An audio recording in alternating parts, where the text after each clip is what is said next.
Hello, and welcome to the podcast. And I'm laughing already. I'm very lucky today to be joined by the one and only Alexander Daniel, who modestly describes himself as the best recruiter in the galaxy or universe on your social In the media. galaxy, please get it correct if you're Okay, going to introduce in the me. galaxy, to be clear. So for those who don't follow Alex on social media, really amazing stuff. Confident stuff to say the least. If you go on your social media at the moment, there's you doing your pinned post is you rapping literally about how the recruitment industry. You've got the recruitment radio station on there, which is just hilarious from start to finish. So where does that confidence come from? Have you always had it? Is it a case that you kind of put it on for the internet, or where does it come from? It's a great question. Thank you for asking, Chris. Where does the confidence come from? Well, you know what? I've always been a confident person in my personal life. And I always felt like I had to change for the business roles that I've had. Like I go to work and I think, okay, now I have got to talk like this. And since working in recruitment, I realize I'm not dealing with the customer. I'm dealing with real people and I can just be myself. So it's just my natural confidence. And yeah, I find that when you're just yourself to people, they can be themselves back. You don't have to be as professional and as formal as you do, well, as I've done for other roles. 'Cause I remember the first time I think we touched base, I think you sent me a DM on LinkedIn from memory, and I can't remember what the video was, but I remember laughing quite hard off the back of it, which for me, I've got quite a hard sense of humor. So that's probably quite a good, and I thought to myself, how could I not reply back to this message when someone sent me a DM like that? So how could you argue with that? So talk me through that strategy you've got, because obviously you've obviously very personal with people. Do you find that kind of works really well for yourself? Yeah, certainly. I think is, listen, everyone gets 10, 20 emails a day saying, hello, can I help you with this? Can I help you with that? So a lot of the times when I'm trying to reach out to people, I know they're bored of that. And I don't want to send those boring emails either. So I just try and be myself. If I can make someone smile along the way, I know there's more chance of them picking up the phone to me. I'm aware there's lots of other people who I've sent videos to who haven't replied. So it doesn't work for everyone, just people with nice personalities like your own. But it's just a bit different, isn't it? It's a bit less formal. It's a bit more down to earth, and it's just a bit, yeah, it's just less needy, isn't it? Begging. It's just like, yo, this is me. This is what I can do. Do you want to talk? Do you, so there's obviously gonna be people that resonate with that, people like myself, and I'm like laugh along, and I think that's really good sort of thing. But the other people who go, "Oh, how unprofessional," or "You should have called me sir or madam," and "How dare you not, put it in writing to Yeah. start off with." Are you kind of happy with the fact that that percentage you're gonna be like, "I'd never work with Alex in any way, shape, or form," and that's sort of fine. How do you view that? That's a great question. I'm aware that I could lose a lot of people because of the way I go about, but those people that I will be losing would better be suited for the thousands of people who do act in the formal professional way. So I prefer to keep my clients as the ones who are open, relaxed, cool, open to have some fun. But yeah, there's been a time before, my boss, James Rowe, he introduced me to someone I should reach out to. He says, look, he's very formal, very proper. And I ignored it and I sent him a fun video. And the guy messaged back saying, yes, I don't like this. I sort of, so I did learn. Luckily, we get on very well now and I know how to speak to that person. But the other month, I was trying to get a new client and she was on LinkedIn and I sent her a lovely video, funny video. And at the end, I said, I love your LinkedIn. There's just one thing that I don't like. The fact that instead of using your own photo, you've picked a photo of a professional model. I thought that was pretty funny. And most people find that funny. And she says, do you think that's an appropriate way? She didn't find it funny, but who cares? You gave it a go. You gave it a. Yeah, I don't. It's very hit or miss. You'll either get a "That's hilarious, that's absolutely brilliant," or you'll get a "How dare you" sort of coming off the back of it. So you do. Yeah, I feel bad now because the amount of times I've used that line, there's going to be a few people watching this thinking, "Oh, I thought you meant it just about me."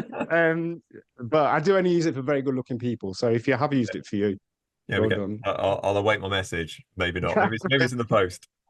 Good. Right. So there's many alignments with regard to the industry, and so you're in the recruitment world, recruitment space, and you are self-employed, and you're part of the you said property experts, then the recruitment experts, which obviously is kind of underneath Sean Newman and that sort of umbrella as well. But you're self-employed brokerage model sort of thing from there. So Yeah. there's lots of things that overlap from yourself. And actually, before we came on the video call today, you were telling me how crazy busy you are from when you first went employed. So when did you first go sort of self-employed with the recruitment experts?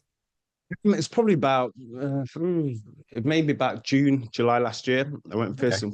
first employed, and yeah, when So you first start, go on, carry on. so you're a year in basically, or a year and a bit in effectively. So how have Yeah, you is it? gone from being relatively quiet when you first start to now absolutely manic? So what are the things that you've done in that sort of situation that people can take on their estate agency business and go, actually, that's what I should be doing to get my name out there?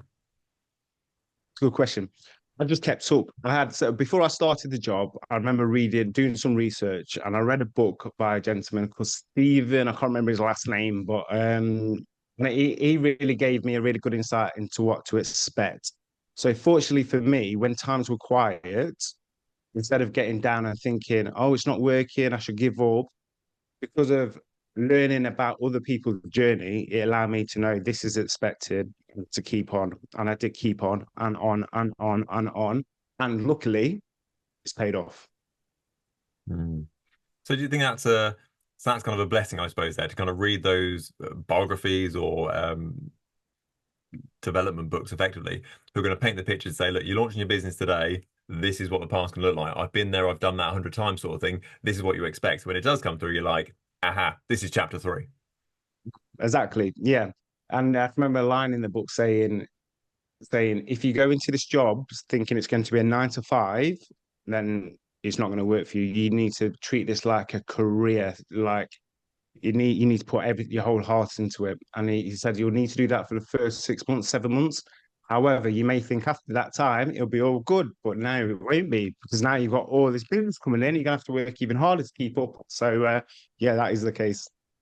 I find that quite refreshing because what you generally find, and in my personal experience, is when you talk to people who have a successful business today, they tend to, I don't know, when they look into the past about growing their business, they kind of just see the sunshine of it. They're like, oh yeah, I remember when I first launched my business, I turned my computer on in day one. By day 100, I was a millionaire, and then by Tuesday next week, I was, retired, sort of thing. When they don't really Yeah, remember, I was there until 11 o'clock at night. I cried 15 times when that client told me to go away, sort of thing. They kind of skip out all that bit and just remember the kind of the good bits of it, effectively.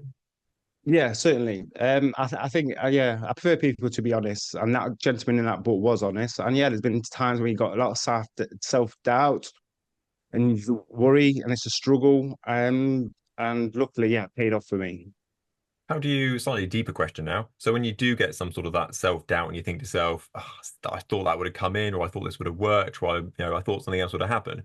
How do you manage that and sort of turn that into a positive or a sort of a driving force for yourself? So I don't really get that, if I'm honest. If I get something that fails in my day-to-day job, I don't really get disheartened about it. I know that's the way it is. As long as I've got the attitude of trying to help people, and I've got a positive attitude, and I'm not just money, money, money orientated. Everything I've noticed that everything works for me.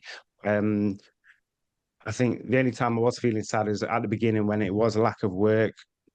How did I get over that? It was part of me, Chris. Do you want me to be honest? Yeah, yeah, of course, mate. If I'm being honest, mate, the reason I got on over it, part of me knew I can be the best at this world has ever seen. I just knew that I could be a king, a champion, a dominant figure. I just had so much self-belief that I thought, how can I fail at it? So yeah, when times were hard, I did doubt myself at times, but I knew I had the right attitude. And I think if you've got belief in yourself, and if you know you can do something, and yeah, you should go for it. I like that. And I have I wouldn't say I've got that level of belief. That sounds like that's like full fist clench belief, which is fantastic. But for me, I think I would meet other people in the industry and I would go, I don't think you're better than me. I think that Yeah, if you're doing really well, I can do what you're doing. And I can do that quite, we've both got two legs, two arms, one mouth, etc. If you can do it, I can do it too, sort of thing. yeah, definitely. I remember seeing some girl who I knew was doing well, and she would do a video post saying, "Hello, I've got a job, and it's paying," and it was like, "What?" And I was like, "I'm going to destroy this world," and you know what? I knew I was going to have fun along the way. If it worked, great. If it didn't, at least I knew that I was going to put my whole heart into it. And you know what? For me, why self-employment worked really well is I've always been employed. I've always worked for businesses and thought, oh, what would I do different? Oh, I'd do this if they did that. So this kind of being my first self-employed venture was the first opportunity when I can release all those years, decades of wanting to implement my own ideas and do it. And it's all right because I'm not going to get in trouble. I'm not going to get reprimanded. So yeah, I do enjoy that freedom.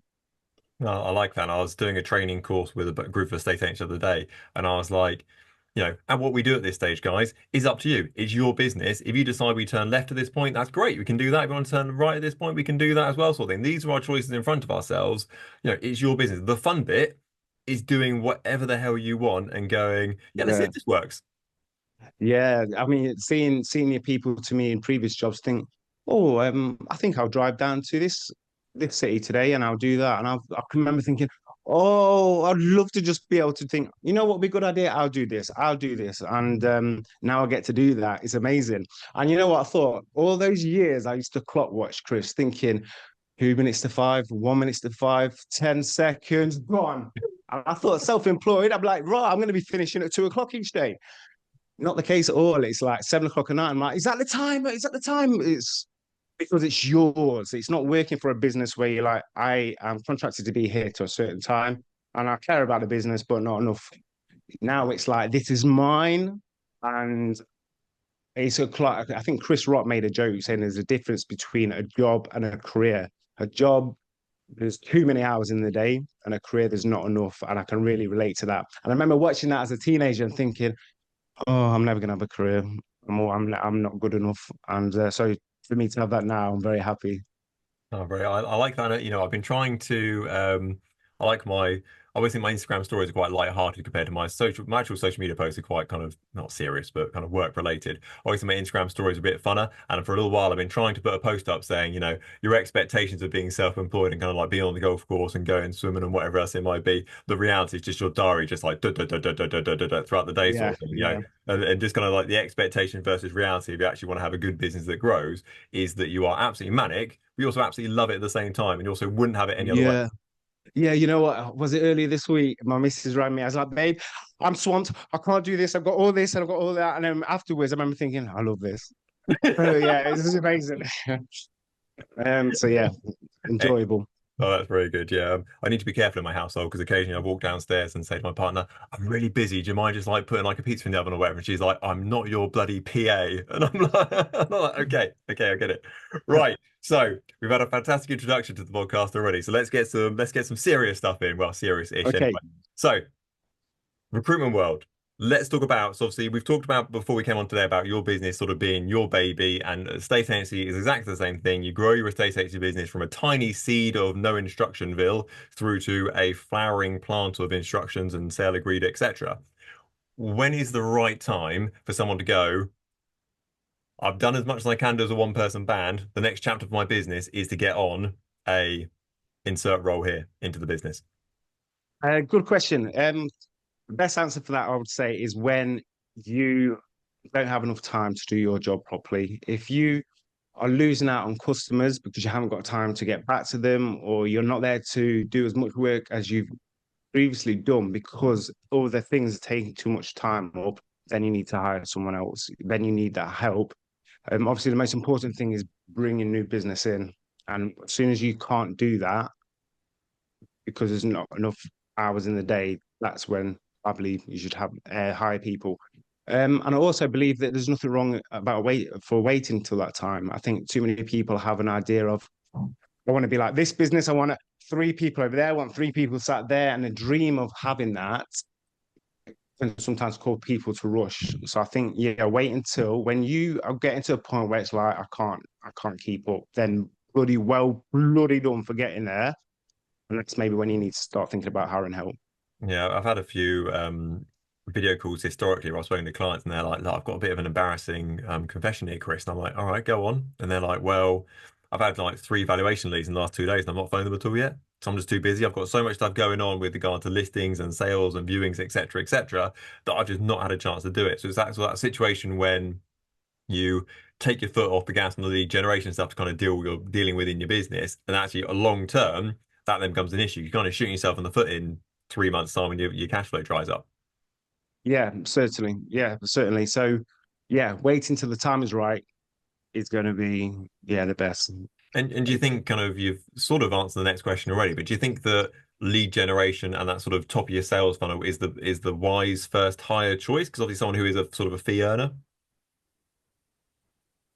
Sorry, can you rephrase the question? Yeah, so if you had to hire somebody into your business and you're an All estate right. agent, where would your first hire be? Would it be like an administration report, sort of support? Would it be someone who generates leads for your business? Where would you where would you be your first point of call?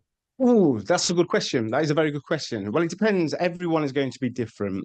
Um, for example, if a business owner really likes to have control over the administration, that's really important to them. They need to be on top of that before anything. Then maybe they can hire someone to help bring in new business. If that is pretty plain sailing, and you believe that that is self-manageable, then hire someone to do that so you can go out and create more business. So everyone's totally different. For me, myself, I got to a point where I was too busy. So I hired someone to help do my administration to allow me to go out and get more business. But everyone is different. So I don't think there's a solid answer which is going to suit everyone. Just what they want to do. Are you going to want to sit back and think to yourself, I want to sit back now and let the people do the bringing on new business while I manage my business, or do you still want to be the face of the business and have someone doing that first? It all depends. Yeah, I think it's very hard to be every role within your business and do it to the full capability. You know, I Yeah, appreciate definitely. things like admin. Look, admin never ends. There's always more admin to do. There's always another spreadsheet or filing cabinet to fill. There's always kind of more things to do. But I mean, I personally would always see that, you know, lead generation and that front end stuff should be the priority. Whether you are employing someone to kind of do that for you, or whether you're employing someone to kind of take the other stuff away from you so you can focus on that lead generation stuff, either way you kind of skin that, it's still going in the same direction. Yeah, I agree, 100%. Yeah, there you go. We agree on that. Very. There you go. That's an easy first answer, isn't it? If you're gonna employ, get something, get your lead generation in. If you don't get your lead generation in, then you're basically screwed. So if you're Yeah, let's say you're a one-man band estate agent today, which I would imagine most of my listeners are one-person estate agents effectively. How do you attract the right people and the top talent? Because effectively they could look from the outside and go, oh, you're only a one-man band, for example. There's probably more safety with a Connells or a Countrywide or whatever it may be. So if you're a smaller business, how do you get those top people? great question. For a smaller business, how do you get the top people? Well, listen, a business is all about you. If you're self-employed out there, your character, the way you come across, the way you present yourself, the way you sit in front of a candidate who may want to work with you is everything. So it's not really about how big your business is. It's about you as a person. People that buy of people they trust and know. And if you can present your business and the opportunity in a way that people feel passionate about, that's going to be great. So the thing is, with Connells or with other businesses like that who are already big and established, they do seem very safe, don't they? But also, it can be to grow and progress in a business like that is very hard. So to join a one-man band and be not a partner, but almost kind of partner up and be a part of that journey, and to know that there's progression there and you're working as a team, it can be more of a future opportunity, in my opinion, as opposed to working your way up over 10 years. How do you attract people? You offer a competitive salary. At the end of the day, people need to earn money, but you present an opportunity as well. You don't just talk about, yes, this is, so for example, someone like Connells that might hire you and your job would be sales negotiator, and it could very well be sales negotiator in 3 years as well. You've got to let them know, if you join me, if you put your trust in me, then this is what I'm going to do for you. First of all, you tell them how passionate you are, how much belief you've got in yourself, and how you're going to build an empire. You let them know that the opportunity is going to be something bigger than just simply joining another estate agent, which thousands of people around the country do. If you can do that, if you have got that belief, if you go and talk to people and say, well, yeah, this is a job, it's doing a sales negotiation and I'll pay you this, why should they come to you? You need to inspire people. Over too many, a lot of people go to interviews and they meet the director or whoever's interviewing, and it's just very, okay, this is the job, these are hours. People want to be inspired, and people want to be have flexibility as well. The good thing about being self-employed, you can offer flexibility. So when they're up against Connells, if they've got a daughter and they have, let's say, she has maybe gymnastics or well, if you've got if they need to have a bit of flexibility, you can offer them a bit. Yes, you can leave early on a Saturday. Yes, you can do this, and let them know that you are a not just a boss, but you are friends to them, and you're there to help them, support them. That's more than they'll ever get from a corporate business.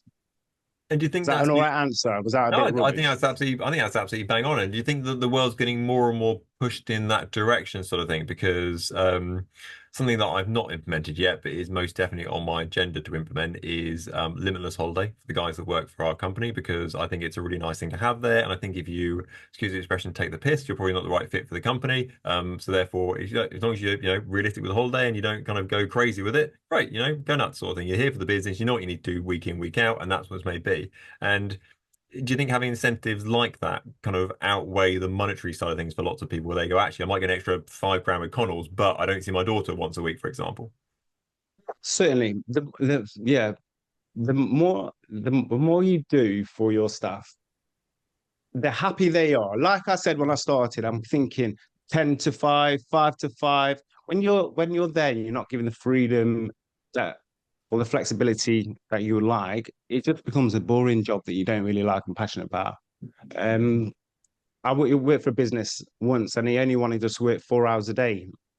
And so we did for the first few months. And in those 4 hours, he was such a cool character, inspiring character. And we would go in for those 4 hours. We would do more work in those 4 hours than people who were inside all day because he was passionate. And he did those 4 hour days because he knew that's the case. When you sat there, you think I've got 8 hours left. It's just ticking the clock.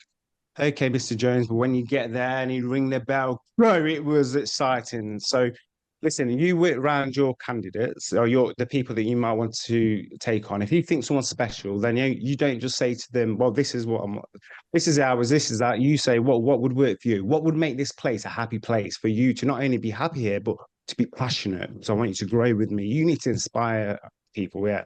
Give them the same inspiration that makes you get up every day and fight for your job. If you want people to work as hard for you as you do for yourself, then you need to give them a reason to feel that way. I really like that. And I think that there's so probably a thing that people don't talk about very much is when you first employ members of staff, there's almost a insecurity about being a boss for the first time because everyone's had bad bosses. We've all had bosses who are a bit of a dick, and everyone's very keen not to be that sort of dick boss, basically. So therefore, you want to come across and you want to go, right, this is sort of what we've got in place. This is the structure. You kind of, what you want to get across, and that is, be happy at work, enjoy work, but at the same time, you want to make sure your staff actually turn up to work and they work hard. There's always that balance between getting the right people, giving them sort of the rope and the slack they need, but also at the same time, you know what the result wants to be as well. So it's a real fine balancing act, I think, as a boss for the first time. You want to make sure that you're basically not being that dick boss, but still getting the work done. Yeah, I can totally relate to that. So I was business development manager at an insurance broker probably about 10 years ago, and I got to leave for the first time. And it was a bit like David Brent, where I wanted to leave, but at the same time, I wanted everyone to like me. I wanted to, "Hey, you're whatever, yeah, yeah." I wanted to be there for the people to make sure I was the best friend as well as the boss. And it's a hard balance to do that. Um, yeah, the thing I think I've taken away over years of having different bosses is just treating people the way you would like to be treated as an employee. And it sounds a bit cliche, that does, doesn't it?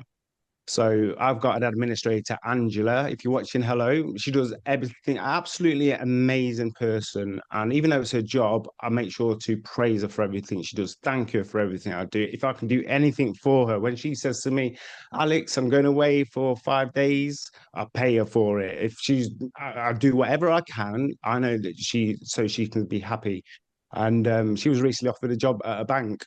Um, I could turn it down because she's so happy here, which was very good to know that I'm treating her in a way that is going to make her happy. And if you can do that, if you can not just think of someone as that's my employee, they're doing their job. If you think of them as a person, what they've got going on in their life, their family, and you can be there for them at the same time as being as strict as you need to be, then I think you'll always be doing the right thing. Of course, this gets very hard to do when you have more and more employees. I'm blessed that I've got very few.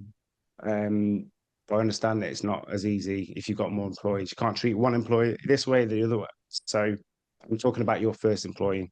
And the first And, employee hopefully will be the employee that stays with you. And then they will go on to train and lead your other employees by the example that you've set. And you think that's kind of important to have that sort of path in front of people? Because I read a stat a while ago, and it was basically saying the longer your goals and targets are for your team around you, the longer they stay with the business. So if you say, for example, right, here's your monthly target, guys, then they'll stay for, I don't know, a year or two, whatever it may be. But if you go, look, our annual goal this year is to get to so and so, our 10-year goal is to be the number one agent in town. Basically, the longer the goals are, the longer people will stay with you. So I think it's important to have that sort of trajectory for people to say, right, you're here on day one today, and this is where we want to take the business. And as the business grows, your role is going to change from junior to senior to branch to that sort of thing. That's important for people as well.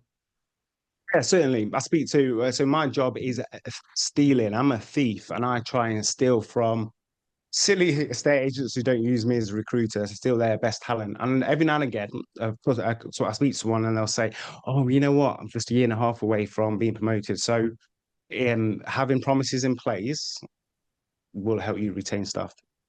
Okay.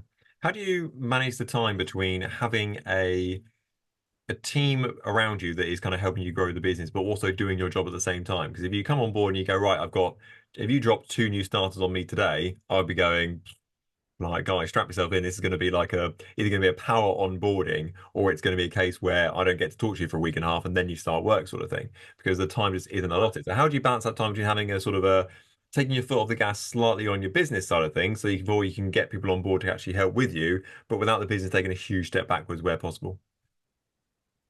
That's a hard question to answer. How can you do that? Listen, it's going to take sacrifice. Whatever you do, which is different to the job that you do every day, is going to take sacrifice. So you need to find time for it. Personally, things like that happen, which aren't part of my day-to-day job. I find time after work or at the weekend to put in, or I try and sacrifice something. Something is getting sacrificed, but the reward that you get out of it, you've got to make sure you remember that. You mean you're doing it for a reason to help your business. It could be a long process trying to recruit. It can be very hard trying to recruit. I know it's a full-time job for me. So to spend all that time doing it as a self-employed person is going to be really hard to do, and you're going to have to accept that. But I wish you the best of luck. I think probably the most regular feedback I get with people when they bring on their first member of staff is, "I wish I did this sooner." And I can personally completely agree with that. I almost don't know how the business ran before I had members of the team members around me. Like I look at it now and I'm like, do I remember how to do that job? And I have a real moment where I think to myself, who is running the business? Is it me or the team around me? Which is brilliant. I'm over the moon with that sort of Yep. thing. But it's certainly the feedback I get that people get a member of staff on. They're like, I wish I did it sooner. I really wish I had someone 6 months ago or a year ago. I wish I didn't procrastinate doing this and actually kind of just push the button sooner. Do you find that quite a lot? Yeah, I agree personally. How I do this job without my administrator, I do not have a clue. I do not have a clue. And but when the worries are, because it's your baby, when you first start doing it, you're thinking, how can I trust someone to treat the business and do a good job in the way that I do? But that was just silly of me because they do it even better than myself. So yeah, as soon as you need help and as soon as you recognize that you need or will benefit from help, I recommend start having conversations and start looking about how that can work. So I've got two questions left on my list to run past you. And one is giving away some of your secrets, maybe, which is probably not something you want to do necessarily. But the second question is a really easy question, which has got a really obvious answer, which is to pick up the phone to yourself. So if someone's listening to this and they're going, great, I want to expand my team, I want to get a new negotiator or a self-employed person, what are some free things that people can do if they want to expand their team and actually get some people on board? What's some sort of the top tips they can do to expand their business? Word of mouth is very good. I went to see a business not so long ago, and they speak to other of the competitors in the area and asked if they were looking for anyone because I had one, and they said no, but Sally is down the road. They're looking for a so if word of mouth, if you let people know you're looking for opportunities, word of mouth is very strong. You can post job ads to LinkedIn as well. People may apply there. Do Facebook ads. Or you can go out thieving like me. You can find who your competitors. That was my follow-up question is if they want to pay for it, where can they come to? So that's an obvious answer on that side of things. Well, I was So, saying they could do it. They can do it themselves as well. They can try and poach from the competitors. Although you probably might ruin a relationship by doing that if you don't. Well, not that you would do it with someone you've got a relationship, but if you didn't like another estate agent, pick up the call and pick up the phone and try and poach from the staff. Yeah, I used to. I've found many staff before historically where I've literally gone through and gone estate agency in my town or people I kind of semi knew from out and about saying, "Hi, Bob. Hope you're okay, buddy. We've crossed paths a few times. On the off chance you're looking for a career progression or looking for an XYZ role, if so, here's my mobile number. Give me a quick buzz, sort of thing." You send out 10 of those, you usually get a couple of responses back pretty quickly. Yeah, certainly, certainly. Yeah. Um, yeah, make sure you know who you're talking to. Don't just send out 10 random. Make sure you know that is the Yeah, person know I them want. first. Yeah, definitely. And yeah, just go out. Don't be afraid to reach out to people and say, and you know what would be so nice for you as a director and owner of the business to reach out to someone personally and say, hey, I've looked at you and this is what I do. That's really nice. It's like being asked out on a date. It's like me, you want me. It's very touching. So yeah, don't be afraid to do that. And on the other side of the coin, do you think it's important for people who might be looking to either get a new job, get promoted? Is it important to them to be kind of be noticeable and by that kind of having a personal brand and sort of making themselves a little bit more obvious, should we say? Yes, of course. Of course. The bigger you are, the more I reached out to a guy in Tamworth not so long ago. I wasn't even looking for someone like him, but he was the face of the company. I think it was like Value Sales and Egg, and he was the face of the company. He was out there doing videos, but they weren't like, hello, I've got a house here for you. They were really special. And I was like, oh, everyone would want you. You do this, I'm doing that. He's doing Instagram, he's doing this. I was like, yes, yes, yeah. Didn't even have a job for him, but I was like, yo, because you're more than just a name. Sally Thompson, sales neck, 2008 to 2020. You want characters, you want personalities. So if you can build your brand and make sure you're rememberable, you might be rememberable because you're a bit wacky and crazy like me. You might be rememberable because you dress a certain way. You might be anything that means that you are different from every single other business trying to do exactly what you do. So you build your brand and candidates out there, yeah, get on LinkedIn. You do something successful that you're proud about. You post it so the world can see because the chances are you won't be with your same business in 10 years' time. But that post will be remembered, will be noticed, and you will stand out. Yeah, definitely. I think that's also a two-way street as well. So although building a personal brand for yourself, if as a business owner is really good with regard to, having more business coming in and booking valuations and instructions and sales, etc. Also, when it comes to recruiting staff as well, having a big personal brand as a business owner will also attract people to it as well. Yeah, certainly. I've been onto some estate agent websites, and it's like, there's no effort there. It's no effort. I'm trying to log on, trying to find the director. I'm thinking, he's a director, 98, 99 years old. Is there no personality?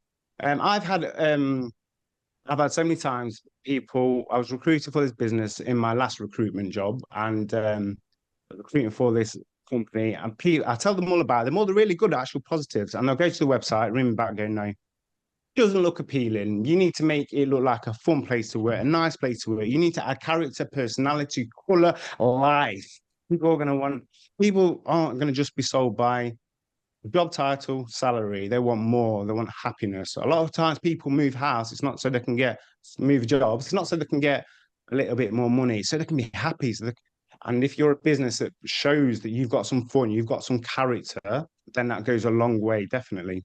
I love that. Yeah, I was chatting with one of the EXP agents at the conference a little while ago, and he was saying to me, like, I need to recruit some people to kind of join me and start with me, sort of thing. And I was like, great, well, you should be doing video content all the time, literally constantly, video tours, or I've just done this, or I've just done that, or I've just sold this property, get across who you are. All the other agents sat in their stuffy office thinking, God, look at that guy. He's having a good time. He's having it away. He's sold another house. He's having a bit of a laugh on his social media, thinking, I could do that as well. Yeah, definitely. Yeah, you're inspired by people, aren't you? Exactly. So yeah, and I'm inspired by a lot of people. I see so many people doing posts on Facebook or LinkedIn, and it just makes you. It's just nice to watch people do something different. And you know what, LinkedIn, it's all right, but sometimes it's so samey. When I catch someone doing something different, it's like, yo, that's wicked. That is, I love that. Alex, thank you so much for coming on today. You've been a brilliant guest, mate. Thank you very much. Been very appreciated. Thank you very much, Chris. However, you're not letting me plug my own business. Plug, plug, plug. Go for it. Ladies and gentlemen, okay, are you ready? Are you I'm ready? I'm going to ready. take probably about 30 seconds. Ladies and gentlemen, boys and girls, my name is Alex Daniel. I'm the best recruiter this entire galaxy has ever heard of, seen. But I also work for a great company, and they're not all complete idiots like me. We are experts in our field. We specialize in estate agency, and we have a lot of candidates who come to us who may not check job sites or may not be comfortable putting the CV up online. So if you want the best of the best, you give me a call. You don't just say to me, Alex, I want you don't just say, Alex, this is a salary, this is a job. You tell me why someone should work for you. You tell me the benefits that come from it. You tell me what kind of person you want to work for you. You tell me everything I need to know and everything my colleagues need to know so we can show you what we can do. Now, you do not pay us a penny unless we can come through. We are self-employed. And do you think we make a living if we are bad at what we do? No, we are kings of this industry. Just like you are going to be if you're not already kings of your industry. So pick up the phone, give me a call. Chris will link my details. I was semi-expecting that was going to turn into a rap at some point. I just knew it was going to. Not today. Amazing, mate. Thank you so much for coming on. It's been absolutely brilliant as always. Thank you so much. So, man, take care. Cheers, Appreciate it, Chris. buddy. Bye-bye.